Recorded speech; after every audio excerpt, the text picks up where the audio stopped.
The William J. Brooks Community Service Award is something that we presented in honor of for a person who has shown quality of life and improved quality of life in Palm Beach. It's named for much-loved Civic Association Director Billy Brooks, who was devoted to the town of Palm Beach. He served on the town council from 2000 to 2008, and he died 4.5 years ago. Billy's wife, Muffy, was scheduled to help me with this award, but she's not feeling well, so she's not here today. Bill was also the head of Channel 5 here for Scripps for many, many years, and was involved in all kinds of activities in the county as well as in Palm Beach. This year, our award winner is highly qualified. Author James Patterson is world-renowned. His books have sold more than 295 million copies, making him the best-selling authors, one of the best-selling authors of all time. In 2013, it was estimated that 1 in 5 suspense thriller novels sold were written by James Patterson. He holds the Guinness record for the most #1 New York Times bestsellers of any author. In 2010, James Patterson was selected by readers across America as the Children's Choice Books Award Author of the Year. Over the past decade, he has given back in a major way to Palm Beach and beyond. Not only has he donated over 500,000 books to soldiers at home and overseas, but he has contributed books to over 100,000 children in the U.S., including students in every school in Palm Beach County, New York City, Savannah, and Los Angeles, over 400 schools in all. He has funded after-school reading programs at 4 Palm Beach County middle schools and worked with Palm Beach County Board of Education to put books in middle school libraries. The Pattersons have funded a program for teachers at Palm Beach Day Academy to obtain their master's degrees. They sponsor the Dreyfus School for the Arts annual holiday concert, the school's speaker series, and its college board preparation program.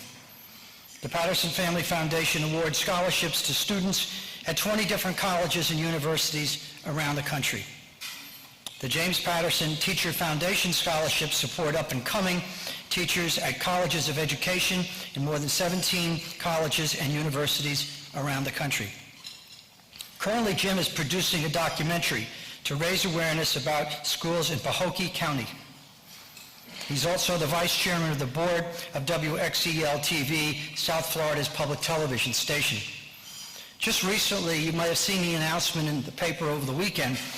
Just recently, he has announced a $1 million amount in support of payments to bookstores across the country, basically fighting Amazon and the internet, or at least giving them a better fighting chance than they have, which is quite that's going to be quite an assignment. I'm sure you're getting a lot of letters, James, for that already. The Pattersons live in Palm Beach, and Jim serves on our board as a Civic Association Director. This morning, it is my privilege to present the 2014 Bill Brooks Award for Outstanding Community Service to our friend and fellow resident, James Patterson.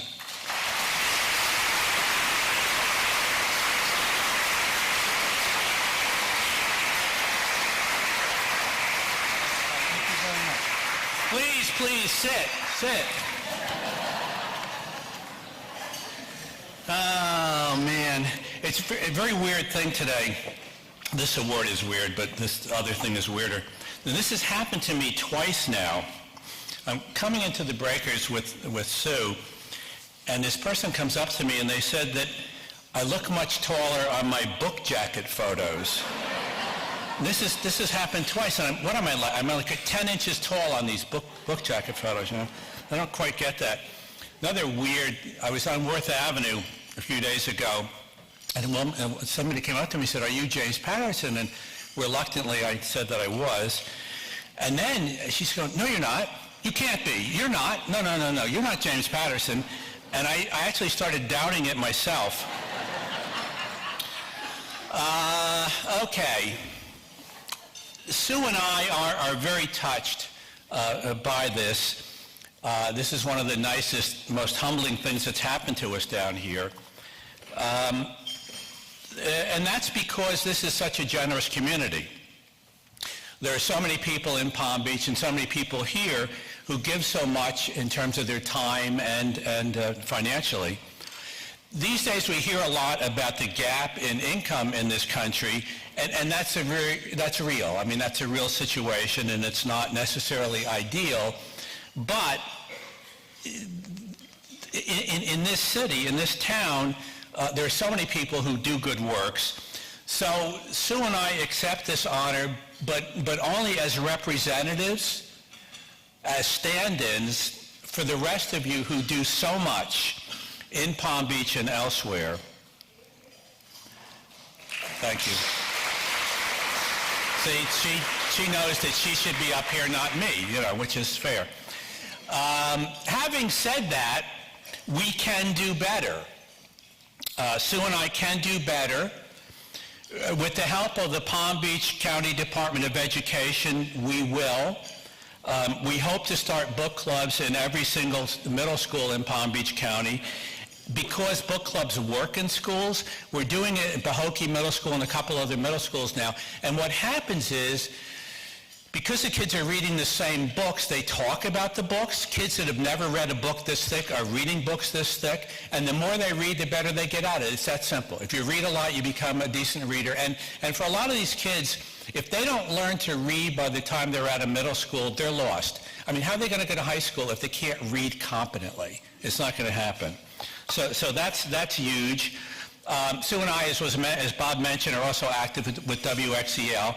And I think XEL is on the road to becoming one of the most important and influential stations in the country. But we can do better there too. We can do better helping the Dreyfus School of the Arts so that people here in Palm Beach understand what a treasure Dreyfus is. It is our treasure, that school. It is an unbelievable school. It's one of the top 30 public schools in the entire country. Newsweek has said that. And it's clearly, it's probably the top public school in Florida. And it's right across the bridge, folks. So we can help there. We're helping it with the Palm Beach Day Academy, once again, to be seen as the gem that it is, another treasure for all of us on this island. This is a terrific school, and it sends as high a percentage to prep schools as any school in New York City. I mean, it's a very, very, very good school. Sue and I concentrate our efforts on education. Bob mentioned all these universities where we have scholarships. They're all for teachers because we think it's that important, and that getting kids reading is that important. And so we're incredibly focused on that.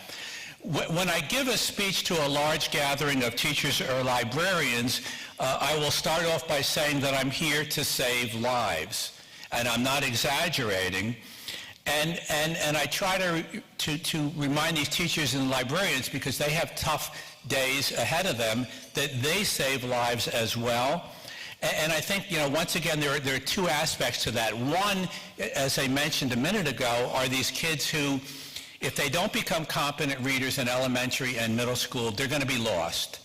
They're going to be lost as they're going to have so much trouble getting through high school. They're not going to be able to get jobs. They're going to be drags on the society. They will not be good citizens. So that's no good.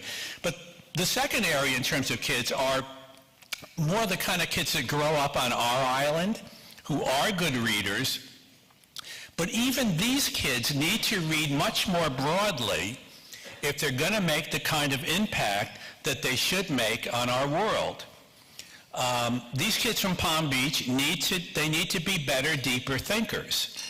They need to see the whole picture. They need to, Otherwise, they're going to wind up with this very narrow focus, this idea that all answers are black and white and simple, and they're not. They're complicated. Everything is a lot more complicated than we hear about on television a lot of times. At any rate, Sue and I can do better, and we promise with the stimulus of this humbling award, we will do better. I want to just share one story with you. And this was reported in the San Francisco Chronicle a while back. And what happened was there was a female humpback whale, and it got tangled in a spider web of crab traps and lines, and literally hundreds of pounds of traps and ropes were around the tail and the torso and through the mouth of this poor fish. And a rescue team arrived, and it was decided that the only way to save the whale was to literally dive in and untangle it somehow. So they got volunteers, and these volunteers worked for almost a day with these little curved knives, and they eventually freed the whale. And when the whale was free, the whale did not run out to sea. It swam around the rescuers in joyous circles. And then the whale came to literally every diver, every person that it helped, and nudged them and pushed them gently, presumably as the whale's way of thanking them. And these rescuers said it was the most incredibly beautiful experience of their lives. And many of the rescuers said that they would never be the same after that experience. And I tell that story because that's how it feels to help other people. And we can do better. Thank you.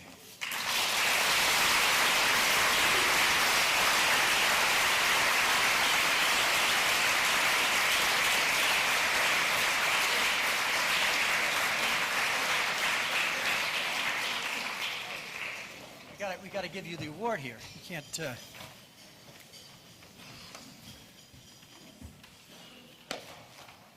we got the right award? The blue one. The big one. Fortunately. Thank you so much.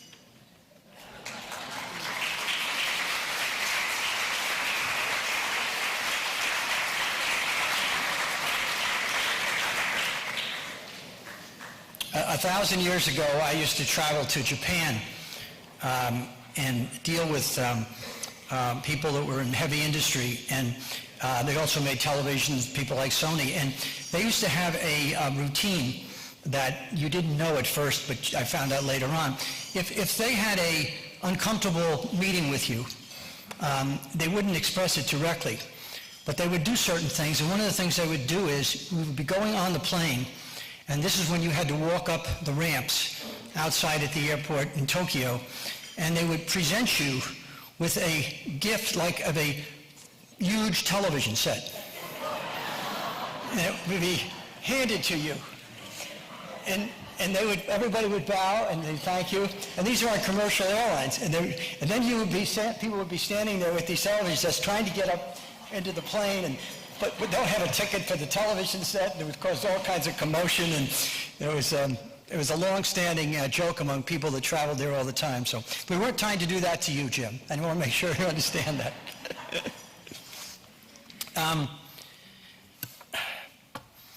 Our guest speaker today is NBC's Chief Foreign Affairs Correspondent, Andrea Mitchell. Andrea covers foreign policy, intelligence, national security issues for NBC and MSNBC. My wife Suzanne and I have known Andrea for many years. She's just a very exciting person. She's so thoroughly knowledgeable about things all over the world, and she's just a wonderful person. She also had a very exciting life as a correspondent that many people don't know about. She had lots of adventuresome working experience, like covering nuclear explosions in 3 Mile Island power plant right after it happened. On the 6-day site in the jungle in Guyana, when Jonestown leader had 900 followers killed, and Andrea chartered a flight to replace the NBC reporter who had just been shot dead. Or investigating a chop shop in Philadelphia in a slum when a man pointed a shotgun at her, and her cameraman kept shooting the film as she was trying to interview the guy with the shotgun, and it made it to the evening news locally and made it nationally too. Or covering the Gulf War on a troop ship and ending with an Arab meeting. So, of course, covering the White House during the rule of Carter and Reagan and Bush and Clinton provided some marvelous times. Her mother thought that she was going to be a professional violinist. She studied at Aspen and played for 3 years in an adult symphony. She's a graduate of University of Pennsylvania. These days, in addition to traveling with Secretary of State John Kerry, Andrea hosts the Andrea Mitchell Reports. It's a 1-hour show, has been at 1 o'clock on MSNBC, but is now starting at noon on MSNBC, which is a block of hard news that precedes a lot of the more colorful, argumentative types. So it's a wonderful show. That's not hers, though, the argumentative. Her daily program is basically a lot of policy and political and foreign affairs issues and news. She was also a lead correspondent covering the 2012 presidential campaign. Andrea's the author of Talking Back to Presidents, Dictators, and Assorted Scoundrels, a memoir about her experiences covering 5 presidents, Congress, and foreign policy. She joined NBC News in 1978 and has appeared regularly on Meet the Press and with Chris Matthews as both a panelist and as a substitute host. She's an Emmy Award-winning journalist. She received the prestigious Goldsmith Career Award for Excellence in Journalism from the John F. Kennedy School of Government at Harvard University, the National Press Foundation 2010 Award for Excellence in Broadcast Journalism, and the Radio Television News Directors Foundation Award for Protecting the First Amendment. Andrea is married to the former Federal Reserve Chairman Alan Greenspan, and she lives in Washington, D.C. When Andrea finishes speaking, she'll take your questions. Again, if you have questions, I have quite a number of them now. Andrea will take your questions, so fill out the forms and pass them on to Rebecca. I just want to say that this is a very special thing for her to do because, right now we have 3 major issues going on. We have incredible disturbance in Syria, the Ukraine, and Venezuela, and she's skipping her own show today to do this. So we're very, very pleased to have Andrea Mitchell. Andrea, would you please come up? Thank you.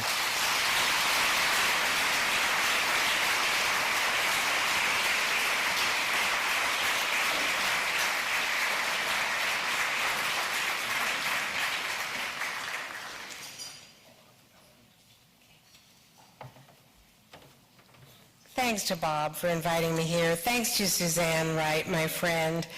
And thanks to the Kesslers and to the underwriters who have made this such a successful venture. To all of you, congratulations to James Patterson. To all of you who do so much for this community. It's really a remarkable civic enterprise, and what you do proves that citizen groups can supplement and, in some cases, supersede the inaction of many governmental organizations, not to speak of what happens down here, but it really is critical for the Civic Association to be doing what you're doing. I've heard about the bridge and the port and climate change and all the environmental things that we face now. The realities are coming home to roost. Look at what's happening in California with the drought. I got to meet the new Interior Secretary, Sally Jewell, and was talking to her about the Keystone Pipeline. And there is, a huge debate going on. But take a look at today's Wall Street Journal, which has a story about the kind of natural gas which has a higher explosive potential if it is trucked or taken by rail across North Dakota, depending on what the ingredients are of that particular kind of fracking. So there's a very vigorous debate about the Keystone Pipeline, and without taking a position on it, there are arguments on both sides. I recently covered the State Department report, which said that there would be no impact on climate change one way or the other should the pipeline actually be built, which took away one of the political arguments, one of the environmental arguments on this much delayed process. The key decision is now in John Kerry's lap, which is a very uncomfortable position for him to be in because he is a committed, lifelong advocate of environmental action, and he pits him against some of his most vigorous colleagues and advocates, fellow advocates in the environmental field. So he is really at the point of the spear on this decision. But as Bob said, this is a pretty busy time in Washington and in foreign policy and in politics, so I want to talk a bit about that. I can share with you that at least one ongoing dispute was resolved today. There's Ukraine, there's Venezuela, there's so much going on in the world, but Al Roker and Mayor de Blasio sort of kissed and made up today on the Today Show after Al was very critical of the mayor for keeping the schools open during one of the snowstorms. I don't know if I should share with you, I know many of you have homes up north, but there is this white stuff, snow.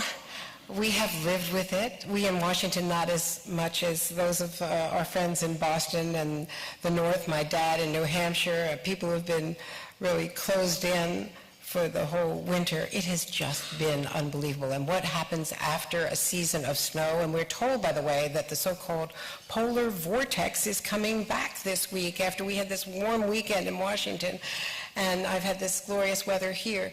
The polar vortex is coming back. I never heard of the polar vortex before. I do this program. It was politics and foreign policy, and I had to become a weather expert this year. So we've had more weather reports, and I've gotten to know my colleagues at the Weather Channel, and boy, are they great.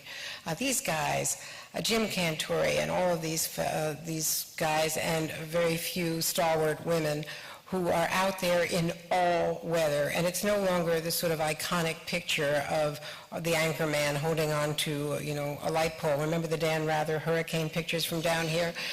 But now it is everybody all the time, because we're experiencing these bizarre storms which have no rational explanation other than that something really bad is happening out there. And the scientists would tell us that it is climate change.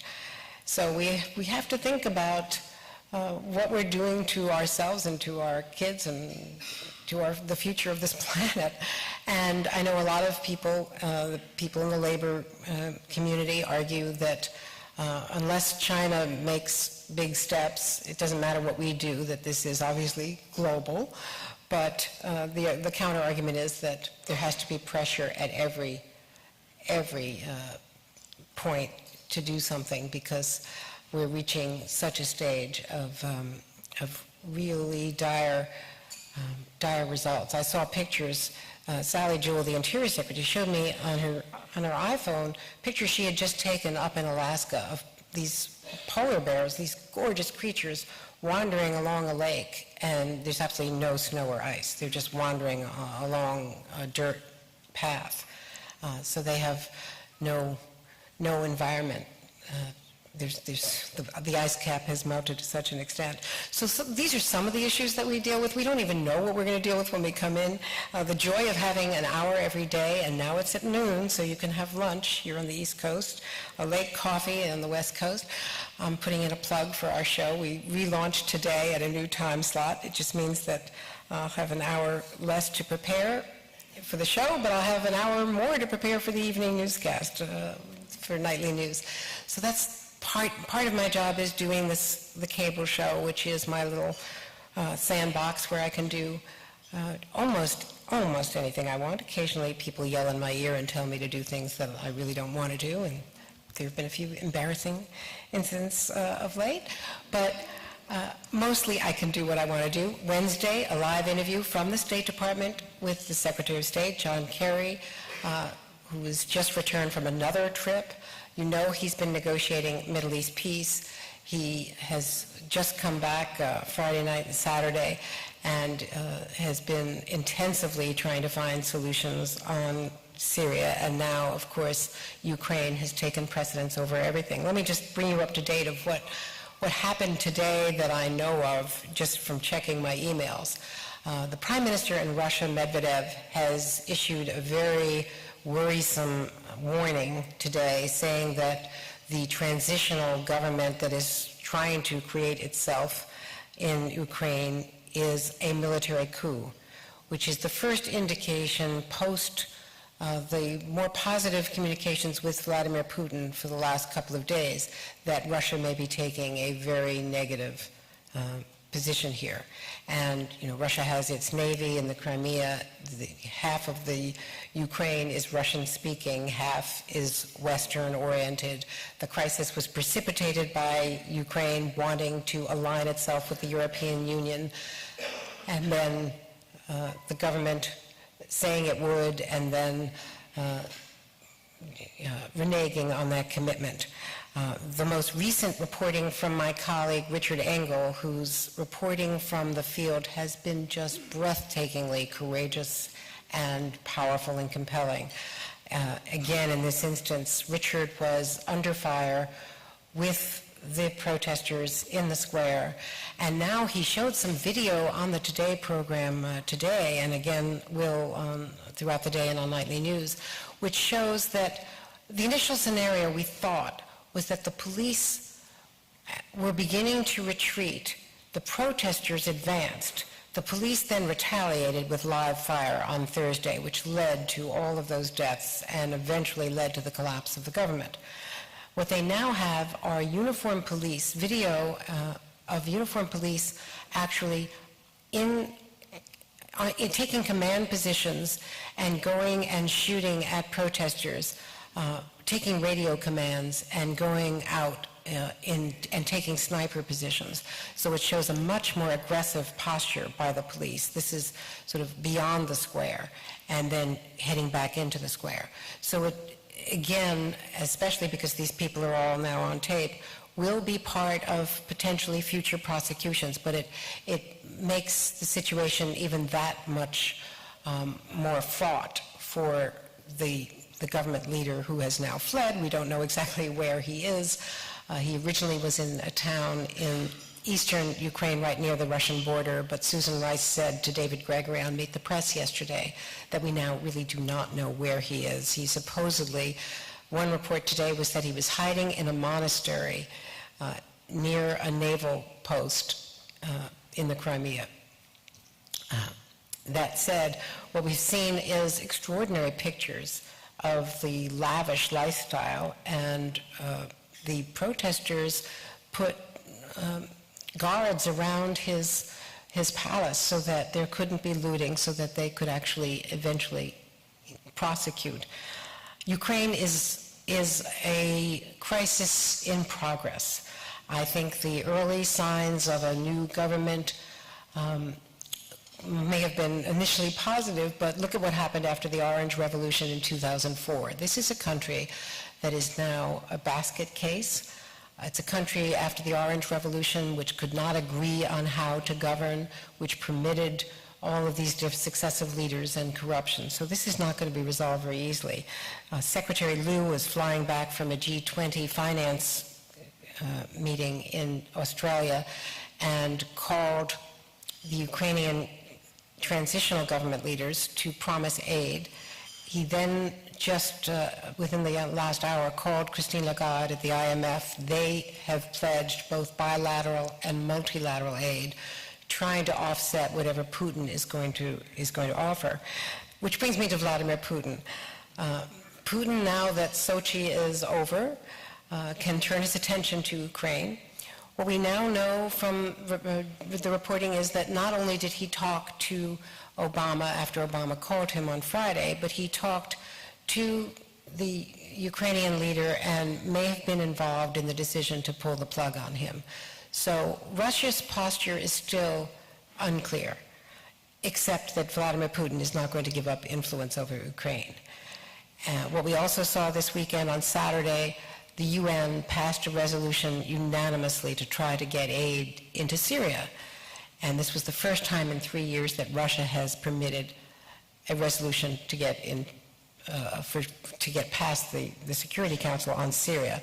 There's no teeth, there's no enforcement, people are starving, more than 100,000 have died, millions have been forced to be refugees, which is loading up on Turkey and on Jordan, and Jordan is almost overwhelmed by the refugees, which brings me to Israel and the Palestinians. As you know, John Kerry has made this commitment to try to negotiate Middle East peace We're coming up on another anniversary of the Camp David Accords in March of 1979. I'm going to be interviewing Jimmy Carter coming up in the next couple of weeks about that as we talk about Camp David now and then. And is there any chance that this is going to lead to an agreement? Netanyahu is coming to Washington on Monday to meet with President Obama. He's coming for the AIPAC meetings. John Kerry and Jack Lew and others are going to be speaking at AIPAC, the strongest group representing the Jewish community here in the States. And as you know, there's a lot of unhappiness in Israel over Kerry's posture, over the negotiations with Iran, over whether we are being naive with Iran and whether or not Iran is really going to commit to denuclearize. It's, as the president described it, only a 50-50 deal that they'll ever reach agreement. What we do know from the UN inspectors is that so far, Iran has done everything they promised to do in that original signing. They have stopped enriching uranium up to that 20% level, which makes it very easily convertible into nuclear fuel. They have stopped installing new centrifuges, the equipment that spins and creates that enriched uranium. They have stopped developing the underground new reactor at a place called Arak. But all of this could be reversed very easily, and that is the concerns of Netanyahu. So I think you're going to see a lot of conversation about this with the president and Netanyahu next week in Washington. And so I have a lot of questions for John Kerry. I'm just trying to figure out how to do it all in the time allotted. But starting with the latest on Ukraine and then Syria and all the problems and the suggestion that the Obama doctrine in foreign policy that he outlined when we decided to take action in Libya in 2011, that the Obama doctrine has been very, very hard to see implemented when it comes to Syria. The doctrine that he suggested was that we would take action if there is an imminent humanitarian catastrophe, which they said existed in Libya, if there is international support, there was a UN resolution, if it's a limited operation, and if it's vital to the American national interest. Well, in Syria, the president came right up to the line on Labor Day weekend and then balked and decided not to do it after saying that he would. He had certainly evidence of an imminent humanitarian disaster. It was already taking place. He did not have international authority, and I think for him that was a really compelling reason not to proceed. He did not see Syria, does not see Syria as essential to American national security. And arguably, he's reflecting the American public opinion right now. He feels that he was elected to get us out of 2 wars and that we are out of Iraq, we will be out of Afghanistan. One could say that Iraq has devolved into a disaster. As John McCain has quickly pointed out, the al-Qaeda flag has again been raised over Fallujah. So all of those lives that were paid so tragically for that war are now, one could argue, have not seen the reality of what they were hoping to achieve. So with that retreat, we at least are not engaged in a military operation, and that is the White House argument at least. Today, Secretary Hagel is going to propose the widest defense cuts we have seen in generations. He wants to cut the Army down to about 440,000 men and women, which would be the smallest since before World War II. This is a 1940-level armed force. What he is arguing, and there's a lot of science behind this, is that what we now need are drones and much more high-tech equipment and a different kind of Army and Air Force, Marines, and Navy than. He's not changing any of the carrier groups, he's not proposing any of that, but he has to somehow fit within the budget requirements, and so that is what he's going to propose. I cannot imagine an election year that Congress is going to go along with this. I don't know what the the alternatives are, but they're going to look for domestic cuts or some other way of coming up with the money, because even the military pension cutback has already been reversed by the administration and by Congress in the most recent budget deal. I want to talk a bit about politics before I take your questions. There's the midterm elections, number one. A lot is changing. Look at California. The Republican Party is trying in California to reverse what they consider a worrying decline, the Republican Party there, in party registration. We had another retirement from Congress today, if you haven't been checking.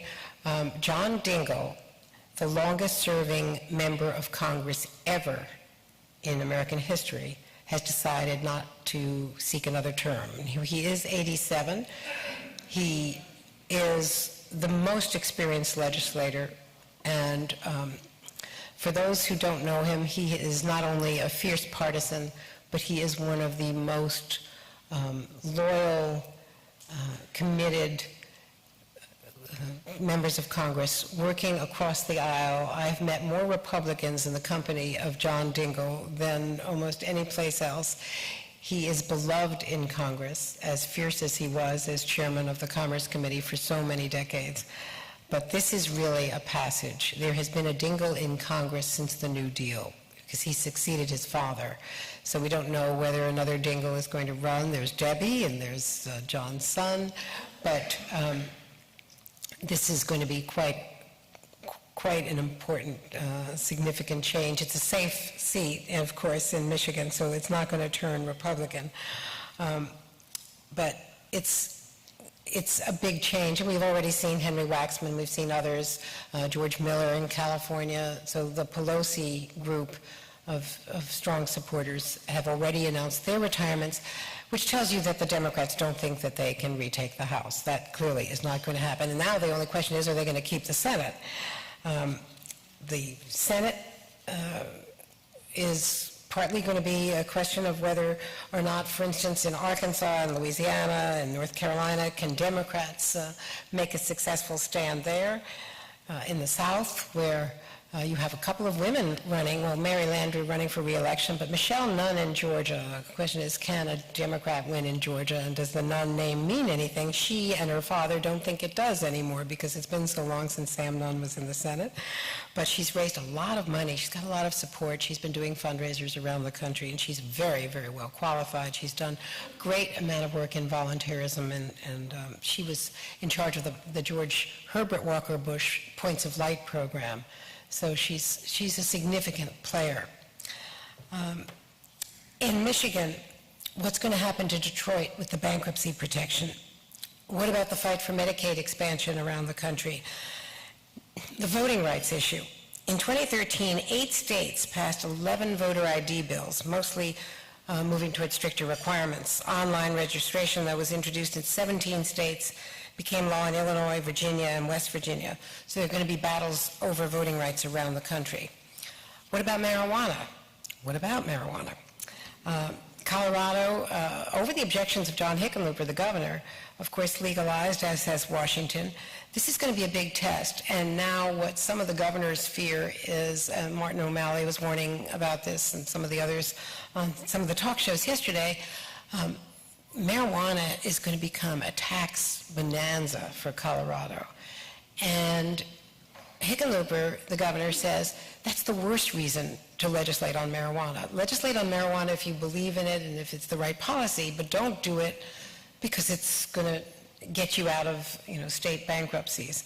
So that's going to be a big issue. Now, tomorrow, Bill Clinton is going to be campaigning in Kentucky for Allison Grimes, who is hoping to be the Democratic nominee to run against Mitch McConnell if he defeats a Tea Party challenger. Allison Grimes is an interesting personality. She's got a lot of national support, a lot of local criticism that she hasn't done enough, but interestingly, she was asked if she wanted the president to campaign for her, and she said she didn't want to bring in outside people, but she's having Bill Clinton there tomorrow. Next Tuesday, there's a Texas primary, a series of you could call it right-on-right challenges. There's no way to describe John Cornyn as anything but a true conservative, but he has a Tea Party challenger who's run a terrible campaign. So John Cornyn, according to a poll today, is light years ahead of his challenger, but there are other Tea Party challenges, as I mentioned, in Kentucky, but elsewhere around the country, that could again produce Republican candidates who are embarrassments to the National Party, who are gaffe-prone, who Reince Priebus at the RNC does not want to win because he believes that in Missouri and several other places they cost the party the Senate last time around. And I think that a number of women senators in both political parties think that the last thing they want to see Republicans talking about is what Mike Huckabee did when he started talking about women's libido and how women's libido was somehow involved with decisions about, public policy on birth control. Next Thursday, there'll be the first cattle call of the 2016 campaign for Republicans. CPAC, the Conservative Political Action Conference, is going to have a lot of the potential contenders. Ted Cruz, Rand Paul, Marco Rubio, your own, Congressman Paul Ryan, Governors Rick Perry and Chris Christie. And then, of course, there's 2 weeks from tomorrow, on March 11th, Florida's 13th Congressional District. And that is, of course, going to be, it's the Bill Young seat, of course, and it's going to be the first test of where some of these midterm elections may go. Now, as Tim Russert, my great friend and mentor and colleague, said at the time, Florida, Florida, Florida, and that whiteboard of Tim's is now in the Smithsonian. For 36 days, the recount left the presidency in doubt. Florida is such a diverse state and such a changing state, and you can inform me better than I. It's a politically tricky environment. You know the difference between the North and the South and East and West, and the Panhandle Floridians who think of themselves as more as Alabamans and Georgians. The Southwest is more like the Midwest for all the transplanted retirees. The Southeast is more like my part of the country back up north, in the Northeast. The African American population, the growing but changing and generationally Hispanic population, as I've covered Cuba and Fidel Castro for so many years, and all of this evolving so quickly is going to be a really interesting test. You have the most expensive governor's race in the nation, so I don't know whether that's cause for concern. Probably the most expensive governor's race ever, Rick Scott and Christ. And I guess Rick Scott has already raised $32 million or something, and we're only in February, and he can always put in more of his own money if he needs to spend more. But this is going to be a very high-profile state, so I think a lot of us are going to be spending a lot of time down here. Currently, this is the fourth largest state in the country, but it could easily surpass New York State within the next few years. Partly a lot of New York transplants, so you certainly have a lot better tax posture than we do up north. And you've also seen a change in your registration. In 2000, back when Tim was reporting on the presidential race, Florida was home to more than 3.8 million Democrats and nearly 3.1 million Republicans. Well, 1.5 million people then were registered to third parties. 2014 data now show that the number of Democrats has risen by 800,000, the number of Republicans has risen by more than 600,000, but the number of third-party registrants is up to 1.4 million. So you have a lot more independent thinking voters down here. Democrats still outnumber Republicans in the state, but as you know very well, you have a very strong Republican Party, and the governor is certainly heavily favored. And your senators are split, but your congressional delegation leans Republican, 15 Republicans, 10 Democrats, those two vacant seats, one, of course, Bill Young, and the other, Trey Radel. So you've got really a microcosm of American politics right here in the state for all of you to see and participate in.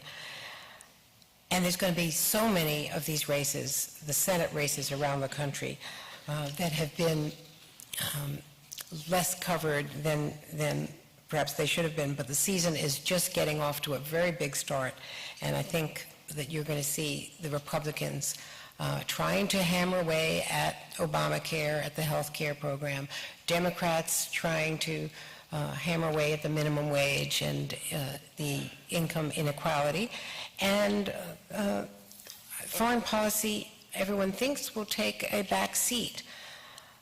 Well, tell that to Vladimir Putin, tell that to the people who recently wrote the report at the UN on the death camps in North Korea, and tell that to all of those who are worried about Iran and about the Middle East. Finally, let me just say a word about what we do at NBC. We are evolving. We are becoming a digital company, not a television company. It is a very interesting and challenging environment.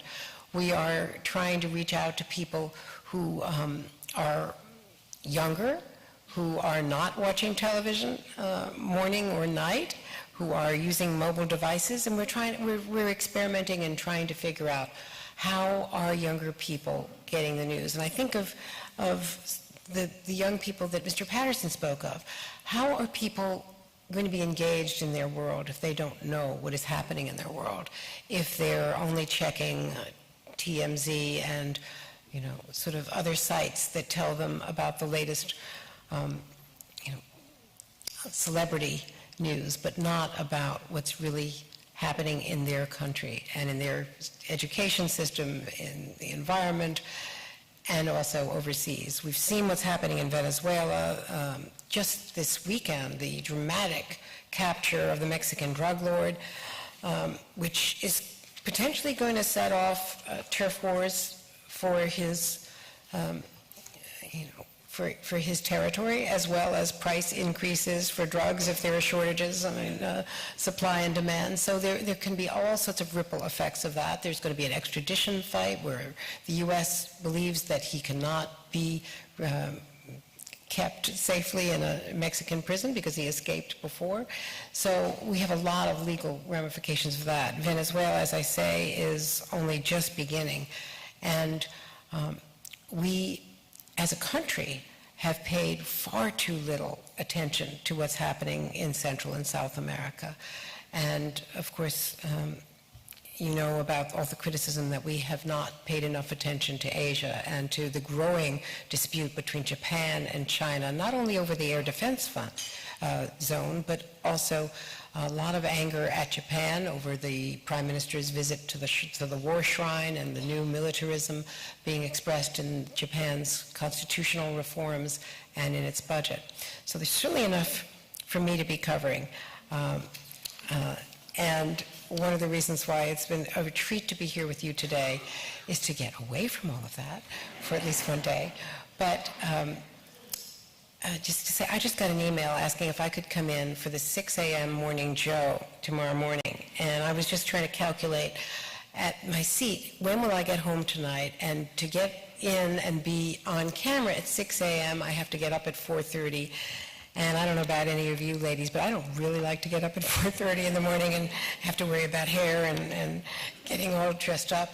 So I'm just trying to figure out whether I'm going to do that tomorrow as I get ready for my first noon broadcast. But it's an adventure. And as Bob suggested, I've had some extraordinary adventures. The opportunities that NBC has given me to travel around the world with all these presidents, to cover the Cold War and Reagan and Gorbachev, and people ask me who's my favorite president. And I have to confess, Ronald Reagan was the most fun to cover until Iran-Contra.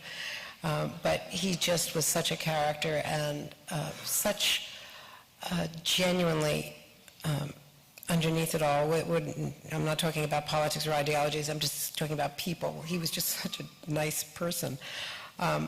Just end with a quick story about my first news conference, because I was the junior reporter assigned to the White House. I had not covered the 1980 campaign. I was sent after the assassination attempt to the White House to back up my colleagues. So I was backing up the late, great John Palmer, and Judy Woodruff was then our other correspondent, and we had a third, and I was number 4. And I was just going to the White House to help this round-the-clock coverage. And so my first news conference was going to be in September of 1981. It was on the MX missile crisis, so whether to the basing mode for the MX missile. And so the president didn't know me, but he knew that I was the one with the big mouth who shouted at him at the helicopter every Friday when he was going to Camp David, Mr. President, Mr. President. He never stopped. But I would always be, trying to get his attention and get him to stop. That was what junior reporters did, young correspondents. So, and my mother used to say, that is so undignified. Why are you shouting at the poor president? And I said, it's my job. They tell me to shout. So the news conference was going to happen, and my bureau chief then said, you'll get lost. You're going to be sitting in the back of the East Room. Wear a red dress. And something that, I took to heart, obviously.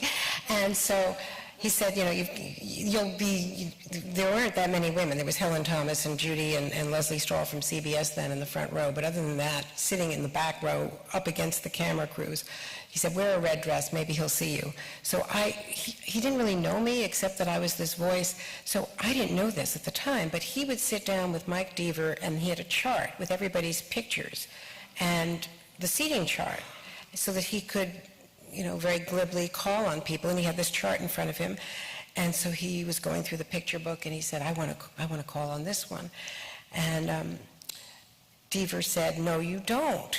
She might ask you a tough question, and he said, no, she's been trying so hard to ask me a question. I really want to call on her, and it was just the genuine niceness of this man. So he called on me, and I got to ask my first question at a press conference. Fortunately, I was ready with a question. But he said that Andrea back there, and I had no idea he even knew my name, which of course he didn't. He had been prepped. But that was the beginning of my relationship in covering this president and traveling around the world with him. And because the events were so momentous, and we were seeing the first summits with Gorbachev and the first state dinner for Gorbachev and Raisa. Just another quick note.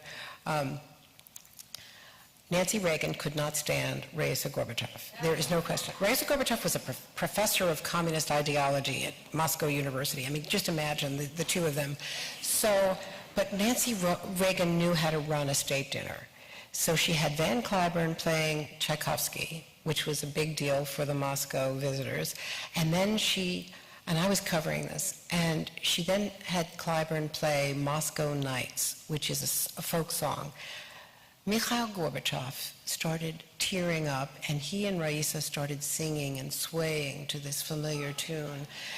And that, made such a big difference. So personal relationships matter, and that's something that all presidents need to learn, is pick up the phone or get on an airplane and do something nice and show that you're a mensch, and whoever the counterpart is, maybe not Putin, but generally they will respond. Anyway, I know we don't have that much time, but maybe a couple of questions, Bob. And thank you for letting me be here with you today.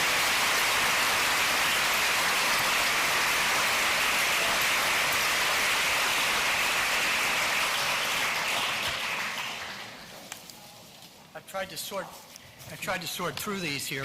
You've answered a lot of these questions, but maybe a comment or two. Benghazi, a little on the technical side, in retrospect, what did we know, when did we know it, and could it have been avoided? Quick answer, yes, it could have been, should have been avoided. The security flaws have been articulated by the State Department's own independent review board led by Ambassador Tom Pickering and retired Joint Chiefs Chairman Admiral Mike Mullen. There was no military option, again, because the Pentagon had its closest tactical units in Spain, not in Africa, and so there was no way for them to get there in time. There were no armed predators. There were only unarmed predators, so they had oversight. They had visual intelligence, but they did not have any way get a team in or to take action. The other problem with the talking points was more related to the fact that the Benghazi mission was a CIA outpost. It was not an embassy. And they were falling all over themselves for the first few days to avoid saying that it was CIA. So the poor State Department spokespeople, not only were they grieving because they'd lost their close friends and colleagues, but they were not permitted to publicly say it wasn't our job, it was the CIA's job. They had this large outpost, which was supposedly there to collect weapons from the former militias. So it was botched from the beginning, but I truly don't think it is. The scandal is a tragedy, and it is, there were plenty of mistakes made, but I don't think there was a scandal or a cover-up the way some of the more conservative outlets have been claiming. This is the other question. The other part of it, it's an opinion. Do you think it has real legs that will stay with, assuming that Hillary is the candidate, that will stay with her throughout the election? I could be wrong about this. First of all, no one's asked, but yes, I think Hillary is running, barring some unforeseen event. She's got a campaign in place. It's never been disbanded. Every indication is that she is running for president, and I don't think that Benghazi alone would be enough to slow her down. She's at 70% in the Democratic primary. She will be the Democratic nominee. Whether in a general election, that and other things in her State Department tenure are yet to be reported, perhaps that becomes more of an issue. What is her real platform? What her challenge will be to be a forward-looking candidate, to show that she is not history, that she is the future, because she will be one of the older candidates, and she needs to show what she would do as president and not just run on the past. But I think she has enormous support among women and also among many men. And if she doesn't run too far to the left in primaries, and if she doesn't have a left-wing challenge, she won't have to, I think she might pick up a lot of Republican support. Here's a really interesting one here. There's two questions here. You can only comment on. One question is, Obama has essentially withdrawn from the Middle East, Iraq, Afghanistan, Syria, and is being outmaneuvered by Putin. How do you see this lack of leadership, and what happens to the future? Okay, here's another question. Why did Obama say that he was going to withdraw from military involvement in Syria and so forth, and he hasn't done it? He hasn't done nearly enough of it. So there you go. There you go. If I were Secretary of State, if I were president, he feels he was elected on a mandate to end Iraq and Afghanistan. Now, Afghanistan is not ending the way they thought it would end, because they have not been able to negotiate a residual force agreement with Karzai, and now have decided they basically have to wait till after Karzai leaves office this spring and the new election is held, because they can't work out a deal with him. So these wars are not ending neatly. Wars don't.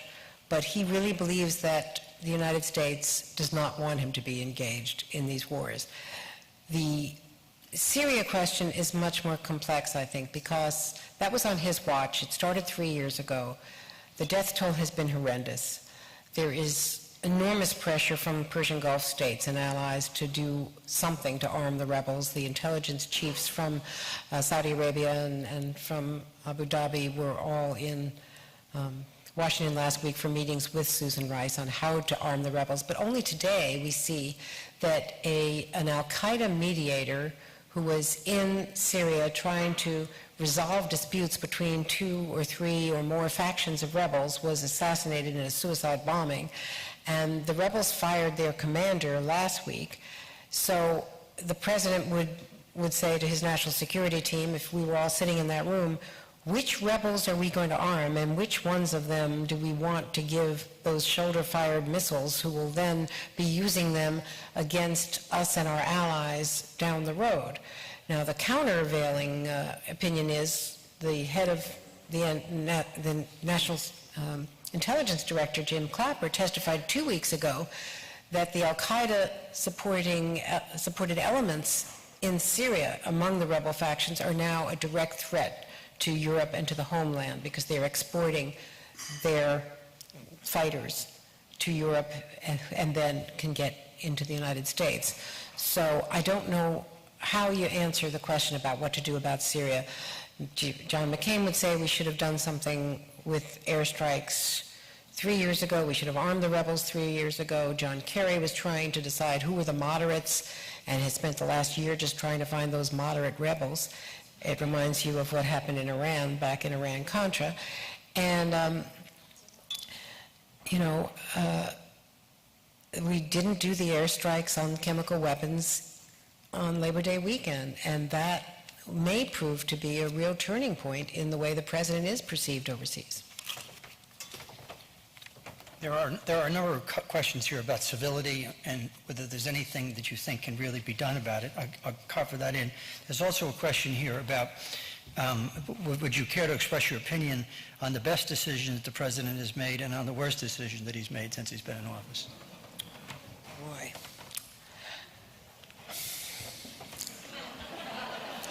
You don't have to answer that. I'm not sure it's the best decision, but I think one of the best decisions was to support same-sex marriage. I think that's where the country is moving.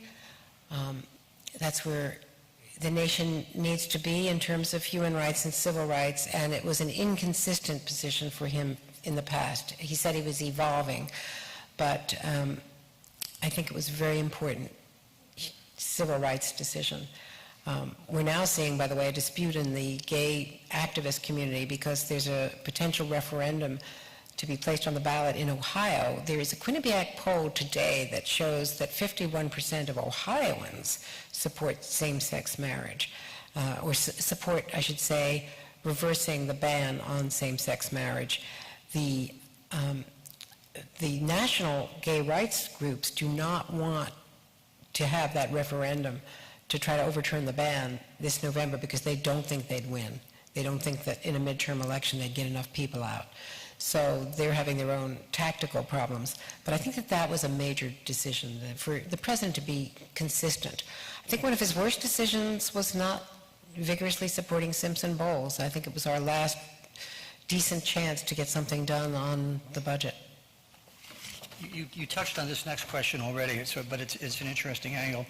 Given the capabilities of Iran, do you think that there's any reason to believe that they would really decrease their efforts to create nuclear weapons to the extent that would be necessary to appease the Israelis?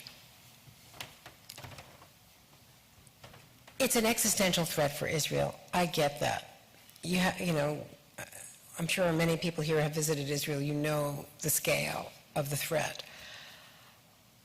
I do think that Iran, because of its strong support in Europe, is going to be reintegrated into the world community, whether Israel or the United States likes it or not. Already, French businessmen and German businessmen are lining up in Davos making deals.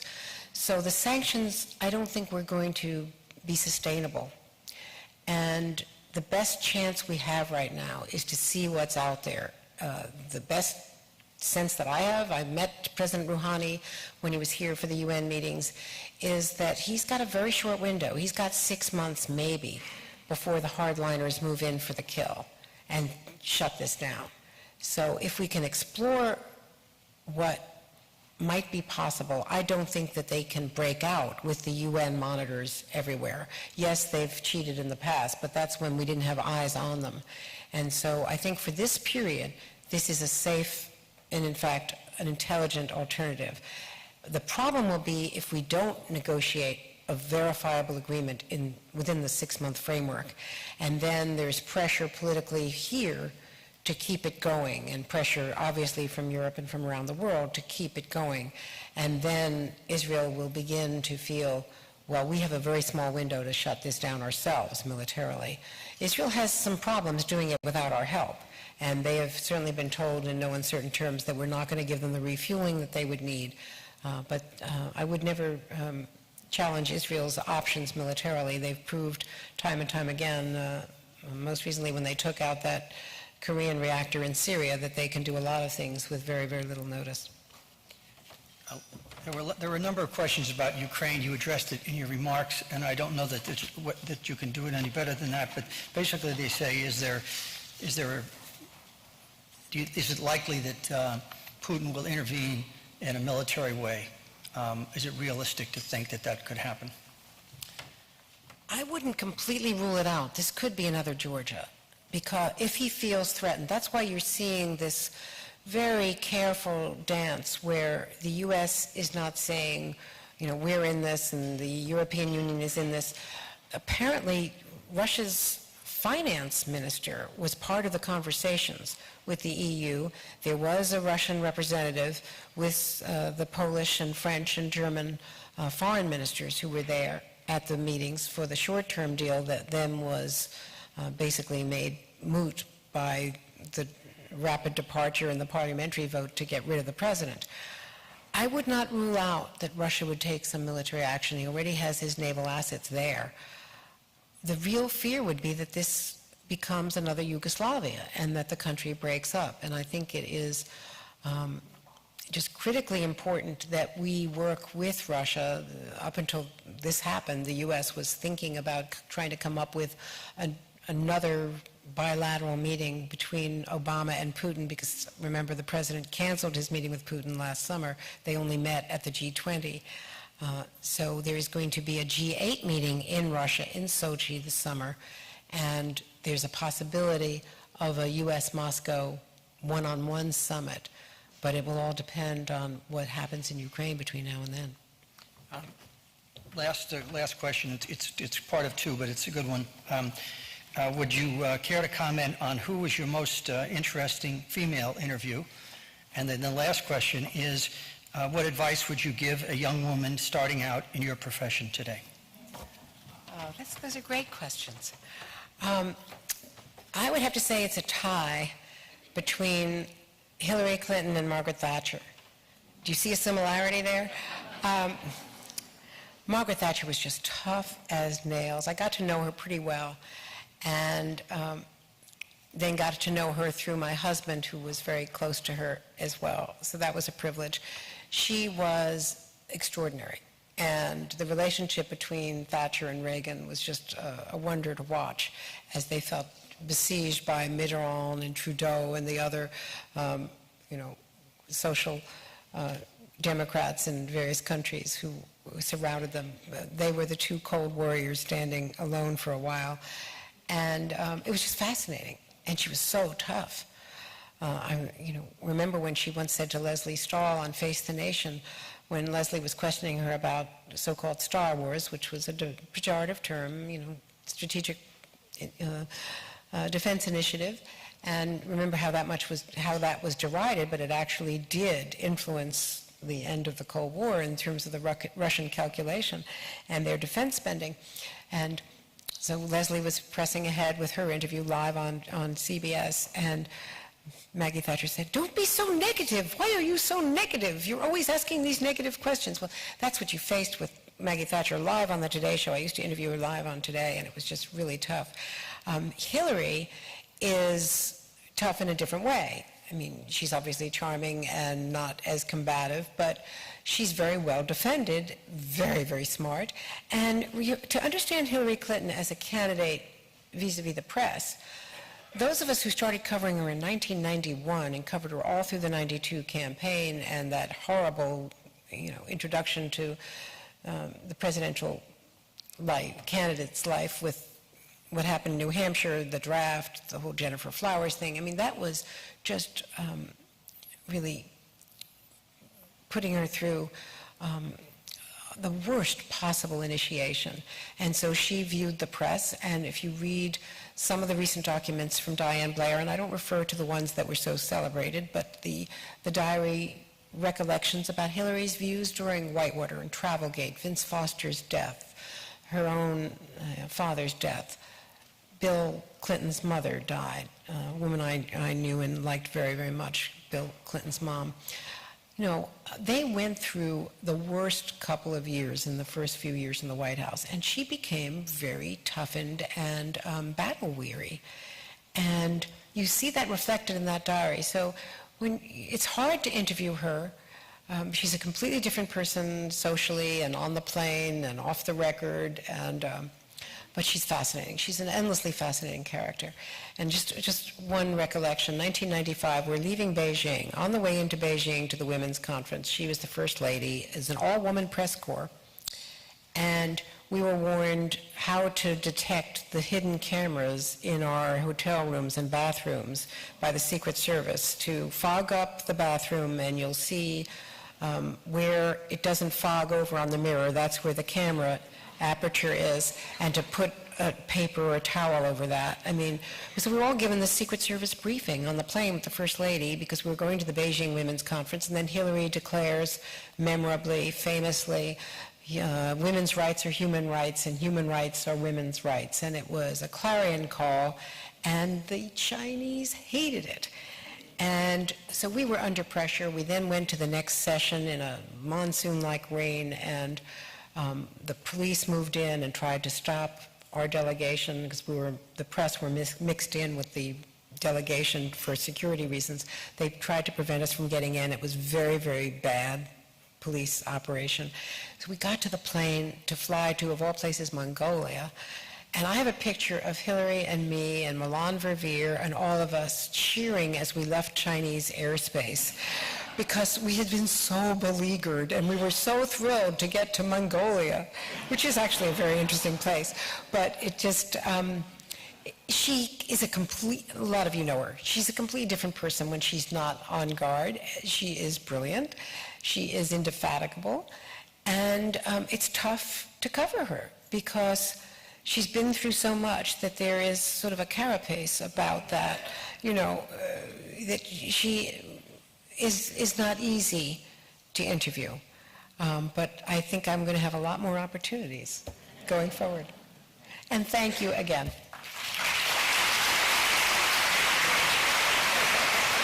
It's not as big as a Sony TV. Thank you, because I have a commercial flow.